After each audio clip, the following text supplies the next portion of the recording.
सभी राशियों में, सभी लग्नों में आप ही शायद वो लोग हैं जो मई के महीने का इंतजार कर रहे थे, क्योंकि मई के खत्म होते ही जून में जुपिटर एक्सॉल्टेड हो जाएंगे, आपके लगन में आ जाएंगे। जुपिटर आपके लिए मोस्ट बेनिफिक प्लैनेट है, आपके भाग्यांश हैं, आपके 9th हाउस को रूल करते हैं। करंटली आपके 12th हाउस से ट्रांजिट कर रहे हैं।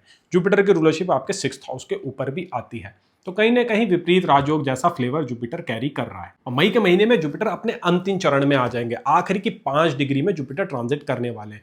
तो जो ये लास्ट की 5 डिग्रीज होती है, ये काफी रिजल्ट ओरिएंटेड होती है। यहाँ पे आपको वो प्लैनेट बहुत फास्ट तरीके से रिजल्ट डिलीवर करता है अपनी सिग्निफिकेशंस के, यानी कि 9th हाउस के और 6th हाउस के, और जिस हाउस पे वो ट्रैवल कर रहा है यानी कि 12th हाउस के।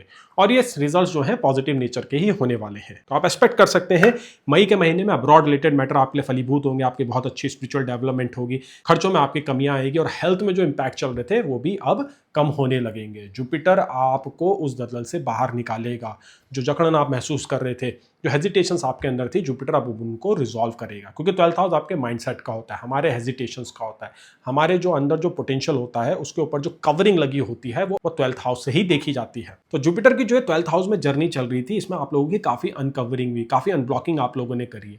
और बाकी जो बचा कुचा काम है जुपिटर मई के महीने में पूरा करने वाले हैं। मई का महीना आप लोगों के लिए काफी सिग्निफिकेंट रहेगा। इनफैक्ट आपकी लाइफ में आगे जो बड़े बड़े इवेंट होने हैं उसमें मई का महीना आधार डालने वाला है। और मई के महीने का फर्स्ट गोचर होगा 11 तारीख को, जो कि होने वाला है मार्स का। मार्स आपके लिए योग कारक प्लैनेट है। मार्स करंटली ट्रांजिट करना आपके 9th हाउस के ऊपर से, सैटर्न के साथ उनकी युति हो रही है। लास्ट वीडियो में मैंने आपको बताया था, जो मैंने आपके अप्रैल की प्रेडिक्शंस करी थी, कि कैसे मार्स और सैटर्न का कंजंक्शन आपको जो है वर्क ओरिएंटेड आपके परफॉर्मेंस में जो है वो पीक लाने वाला है। अब मार्स देखिए निकल के आपके 10th हाउस के ऊपर आ जाएंगे अपनी ही राशि में। One of the best transit आप लोगों के लिए। योग कारक प्लैनेट 10th हाउस में आएगा, तो वहां से आपके लगन को भी देखेगा, आपके 4th हाउस को भी देखेगा, आपके 5th हाउस को भी देखेगा। तो काफी सिग्निफिकेंट हाउसेस को मार्स इस बार टच करने वाला है। तो देखिए एक डेडली कॉम्बिनेशन यहाँ पे बन रहा है। एक साइड तो जुपिटर आपकी जो है अनकवरिंग करेगा मई के महीने में बहुत फास्ट तरीके से, और मार्स आपको 10th हाउस में बीइंग योग कारक नई नई अपॉर्चुनिटियां लेके आएगा, आपको स्टेज के ऊपर खड़ा करेगा, आपको लोगों के सामने लाएगा, और जुपिटर के सपोर्ट से आप बहुत अच्छा परफॉर्म भी करने वाले हैं। वो अपॉर्चुनिटियां जो आपको मार्स लाके देगा 10th हाउस के ऊपर 11 तारीख से, उनको आप अच्छे से कैश इन करने वाले हैं। जुपिटर आपको सपोर्ट देने वाला है। सैटर्न भी वहाँ पे इंपॉर्टेंट रोल प्ले कर रहा है। सैटर्न बहुत स्लोली और साइलेंटली काम कर रहा है 9th हाउस में आपके, तो शायद आपको इतनी जल्दी नोटिस नहीं हो रहा होगा, पर सैटर्न का एस्पेक्ट देखिए 3rd हाउस पे पड़ रहा है। 3rd हाउस का भी रोल हमारी प्रोडक्टिविटी, हमारे करेज और हमारे आउटपुट के ऊपर होता है। तो जुपिटर, मार्स, सैटर्न ये तीनों आप लोगों के लिए बहुत अच्छा ब्रेक थ्रू लाने वाले हैं इस मई के महीने में। और मई के महीने के जो अधिकांश गोचर हैं, जो ये ट्रांजिट्स हैं, ये आपके 11 और 15 तारीख के बीच होने वाले हैं। 14 तारीख को वीनस जो आपके लिए 11th हाउस लॉर्ड है, 4th हाउस लॉर्ड है, तो आपकी लाइफ के जो लग्जरी के मैटर होते हैं, घर, घोड़ा, गाड़ी, गैजेट्स, और आपके चाइल्डहुड के पैटर्न, आपकी मेमोरीज और आपकी इच्छाएं, आकांक्षाएं, जो हम 11th हाउस से देखते हैं, उसको वीनस ही रूल करता है। वीनस करंटली ट्रांजिट कर रहे हैं अपने ही साइन से 11th हाउस में, तो आप लोगों को जो है कुछ फाइनेंशियल गेन्स तो वीनस ने दिए हैं। अगर नहीं भी दिए हैं तो मई की जो ये पहले 14 दिन है इसमें आपको वो रिजल्ट मिलेंगे। खासकर आप लोगों के लिए जैसे ही मार्स आपके 10th हाउस में आता है, तो 11, 12, 13 और 14 तारीख यानी 4 दिन आप लोगों के लिए काफ़ी इंपॉर्टेंट रहेंगे। इसमें अगर आपका कहीं पैसा फंसा हुआ है, या फाइनेंशियल गेन एक्सपेक्ट कर रहे हैं, या कोई प्रमोशन एक्सपेक्ट कर रहे हैं, वो आपको मिल सकता है। तो इन 4 दिनों में अपने आँख कान खुले रखना, कुछ अपॉर्चुनिटीज़ आपके सामने आ सकती है। आपको रेडी रहना है उन अपॉर्चुनिटी को कैश इन करने के लिए। फिर 14 के अगले ही दिन यानी कि 15 तारीख को सूर्य संक्रांति होने वाली है। सूर्य आपके 2nd हाउस को रूल करते हैं, तो आप महीने में कितना कमाते हैं, आपका कितना बैंक बैलेंस है, कितनी आपकी सैलरी है, वो सूर्य ही कंट्रोल करते हैं। सूर्य जो है 15 तारीख तक आपके 10th हाउस से ट्रांजिट कर रहे होंगे, एक्सॉल्टेड स्टेट में रहेंगे, कोई छोटा मोटा ट्रांजिट नहीं है। उसके बाद 15 तारीख को सूर्य आपके 11th हाउस में आ जाएंगे। 11th हाउस में देखिए सूर्य बहुत अच्छा रिजल्ट देते हैं। 2nd हाउस लॉर्ड का 11th हाउस में ट्रांजिट करना धनयोग की कंडीशन बनाता है, राजयोग की कंडीशन बनाता है। और सेम डे मरकरी भी ट्रांजिट करने वाले हैं। मरकरी जो पहले 15 तारीख तक आपके 10th हाउस के ऊपर ट्रांजिट कर रहे होंगे, वो भी सूर्य के साथ आपके जो है 11th हाउस में आ जाएंगे। तो सूर्य और मरकरी की युति 11th हाउस में अच्छे रिजल्ट देगी। उपाचे हाउस में सारे प्लैनेट अच्छे रिजल्ट देते हैं, और मरकरी देख लिया आपके 3rd हाउस लॉर्ड है, तो 3rd house lord 2nd house lord सूर्य के साथ 11th हाउस में एक बड़ा ब्रेक थ्रू दिखा। आपके अंदर वो हिम्मत और करेज आएगी। कोई एक फैसला जो अब तक आप नहीं ले पा रहे थे, बिजनेस आप स्टार्ट करना चाह रहे थे, संकोच हो रहा था, हिचकिचाहट हो रही थी, रिस्क लेने से डर रहे थे, वो सन और मरकरी की युति 11th हाउस में दूर कर देगी। मे बी सन और मरकरी ही वो दो प्लैनेट है जो सारी की होल्ड करते हैं। जो जुपिटर आपके फर्स्ट हाउस में एक्सॉल्टेड होने वाला है, जो सक्सेस वो लेके आने वाला है, उसमें मरकरी सन ही आपके लिए इंपॉर्टेंट रोल प्ले करे, वो स्टेप आपसे दिलवाए, वो हिचकिचाहट आपके अंदर जो थी वो दूर करवाए। तो आप अंडर एस्टिमेट नहीं कर सकते सन और मरकरी के ट्रांजिट को। फास्ट मूविंग प्लैनेट है बट इफेक्टिव है। और 11th हाउस आपकी नेटवर्किंग का होता है। 11th हाउस उन ऑफिशियल्स का होता है, उन लोगों का होता है जो आपकी लाइफ में इंपॉर्टेंट रोल प्ले करते हैं, जो आपके सपोर्ट में खड़े होते हैं। जब भी आप मुसीबत में होते हैं आपको वो मदद करते हैं। आप सन जो है ऐसी इंडिकेशन दिखा रहा है कि आप किसी गवर्नमेंट ऑफिशियल से मिल सकते हैं जो important role, major role play करेगा आप लोगों की लाइफ में। और सेम टाइम मरकरी की प्रेजेंस वहां पे अब्रॉड से गेन्स भी दिखा रहा है। अब्रॉड रिलेटेड जो मैटर अटके हुए थे, आपका वीज़ा अप्रूव नहीं हो रहा था, अब्रॉड में आप प्रॉपर्टी लेना चाहते थे, व्हीकल लेना चाहते थे, प्रॉस्पर होना चाहते थे, एक नई शुरुआत करना चाहते थे, जीवन वहाँ पे चालू करना चाहते थे, वो मरकरी के सपोर्ट से अब होने लगे। और जुपिटर देखिए आपके 12th हाउस ऑफ अब्रॉड में ही है।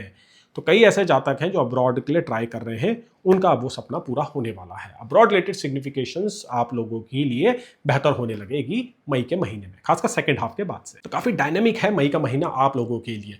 अच्छी अच्छी चीज़ें होते हुए दिखाई दे रही है, बड़े बड़े बदलाव होते हुए दिखाई दे रहे हैं। अब हेल्थ के अराउंड अगर हम बात करें तो देखिए जो एग्जिस्टिंग इशूज़ आपके लाइफ में चल रहे हैं, चाहे वो ऑटो इम्यून डिजीज़ हो, या आपकी मेंटल हेल्थ हो, या आपकी सोशल हेल्थ हो, या फिजिकल हेल्थ हो, इन सब में मई का महीना सिग्निफिकेंट इंप्रूवमेंट देगा। करंटली राहु केतु थोड़ा आपको बॉदर कर रहे हैं, क्योंकि राहु देखिए आपके 8th हाउस से ट्रांजिट कर रहे हैं, जो हेल्थ के अराउंड अच्छे रिजल्ट नहीं देते। मैरिज में भी देखिए नेगेटिव इंपैक्ट डालते हैं। आगे हम मैरिज को भी कवर करेंगे, लेकिन यहाँ पे हेल्थ के फैक्टर को डिस्कस करना जरूरी है। तो ये जो जुपिटर आपके 12th हाउस से जो ये अब रिजल्ट ओरिएंटेड स्टेट में चल रहा है, ये आपकी हेल्थ में बहुत अच्छे रिजल्ट देने वाला है। तो अगर आपको कोई ऐसी डिजीज चल रही है जो बहुत समय से आपको बॉदर कर रही है, मई की 15 तारीख के बाद आपके पास उसका सॉल्यूशन आ सकता है। कुछ ऐसी घटनाएं घटेंगी, कुछ आप ऐसे लोगों से मिल सकते हैं, किसी ऐसे इन्फॉर्मेशन से आपको इनकाउंटर हो सकता है जो आपकी रिकवरी में काफ़ी सहायक होने वाली है। बॉडी भी आपके ट्रीटमेंट के प्रति अच्छा जो है रिस्पॉन्ड करने वाली है। फाइनेंशियल जो इशूज़ हो रहे थे खर्चों के अराउंड, हेल्थ इशूज़ के अराउंड, वो अब कम होने लगेंगे, क्योंकि 2 जून से जो जुपिटर आपके लगन में एक्सॉल्टेड होगा, आपको रिवाइव करने वाला है, आपको पहले से बेटर करने वाला है। तो उसका आधार जो है, उसकी जो फाउंडेशन है, वो मई की 15 तारीख से पड़ने लगेगी। मेंटल हेल्थ के अराउंड जो इशूज थे, मैं पहले भी बताया, जुपिटर काफ़ी आपको हेल्प करने वाला है, आपके माइंडसेट के ऊपर वर्क करने वाला है। बस आपको क्या करना है, आपको उस फ्लो में चलना है, इस इंफॉर्मेशन को समझना है और अपने जो है एक्शंस को अलाइन करना है, रेमेडीज भी करनी है। और रेमेडीज की अगर बात की जाए तो आप लोगों के लिए विष्णु सहस्त्रनाम से बढ़िया कोई उपाय नहीं हो सकता है। जुपिटर आपके लिए भाग्येश है, और जुपिटर साक्षात भगवान विष्णु को ही रूल करते हैं, उनकी जो है उपस्थिति हमारे हॉरोस्कोप में दिखाते हैं। तो जितना आप विष्णु सहस्त्रनाम का पाठ करेंगे, जितना आप डिवोशन करेंगे, उतना आपको अच्छा रिजल्ट मिलेगा। अब हम बात करते हैं आपके रिलेशनशिप के ऊपर, क्योंकि देखिए 11 तारीख को मार्स जैसे आपके 10th हाउस के ऊपर आता है ना, आपकी पर्सनालिटी में कुछ चेंजेस होने वाले हैं। 10th हाउस में मार्स दिग्बली भी होता है, आप लोगों के लिए अपनी साइन में आएगा, मूल त्रिकोण साइन में, और एस्पेक्ट करेगा आपके फर्स्ट हाउस को। पर्सनालिटी में कुछ चेंजेस आएंगे, आप थोड़ा सा डोमिनेटिंग हो जाएंगे। तो कोशिश कीजिएगा अपनी इंपल्सेस को थोड़ा काबू कीजिएगा, थोड़ा ईगो आपका बढ़ सकता है, क्योंकि सन और मार्स की युति कुछ दिन तक आपके 10th हाउस के ऊपर रहेगी। इस पीरियड में आप कुछ ऐसी बात कह सकते हैं, कुछ ऐसी हरकतें कर सकते हैं जो आपके रिलेशनशिप में थोड़ा इंपैक्ट डाल सकती है। मेजर मैलेफिक इंपैक्ट नहीं होगा, बट स्टिल कुछ इश्यूज हो सकते हैं, क्योंकि राहु 8th हाउस में है और केतु 2nd हाउस में है। रिलेशनशिप के अराउंड, फैमिली मैटर के अराउंड अच्छे रिजल्ट नहीं देते हैं, लेकिन मैलेफिक और नेगेटिव इंपैक्ट नहीं है। और जो लोग अनमैरिड हैं, जो लोग रिश्ते की तलाश कर रहे हैं, मई के महीने में एक अच्छी शुरुआत हो सकती है। किसी इंडिविजुअल से आप मिल सकते हैं, अपने फ्यूचर स्पाउस से भी आप मिल सकते हैं। मैरिज के अराउंड जो इशूज चल रहे थे वो भी रिजॉल्व हो सकते हैं। लव अफेयर के अराउंड में कहूँगा थोड़ा केयरफुल होने की जरूरत है, कुछ आपको धोखा मिलते हुए दिखाई दे रहा है, क्योंकि वीनस देखिए आपके 12th हाउस में जाने वाला है, जुपिटर को ज्वाइन करेगा। तो बहुत जल्दी आप किसी पे ट्रस्ट करने वाले हैं जो आपके जो है ट्रस्ट को ब्रेक करने वाला है, जिससे आपके कॉन्फिडेंस में कुछ कमियां आएगी, लोगों पे आप जल्दी से ट्रस्ट नहीं कर पाएंगे। तो कोशिश करनी है आपको मई के महीने में नए रिलेशनशिप को शुरू ना करें, और इंपॉर्टेंट कन्वर्सेशन या कस्मे वादे करने से भी बचिएगा। प्रॉमिसेस कुछ भी नहीं करने हैं रिलेशनशिप के अराउंड आपको मई के महीने में।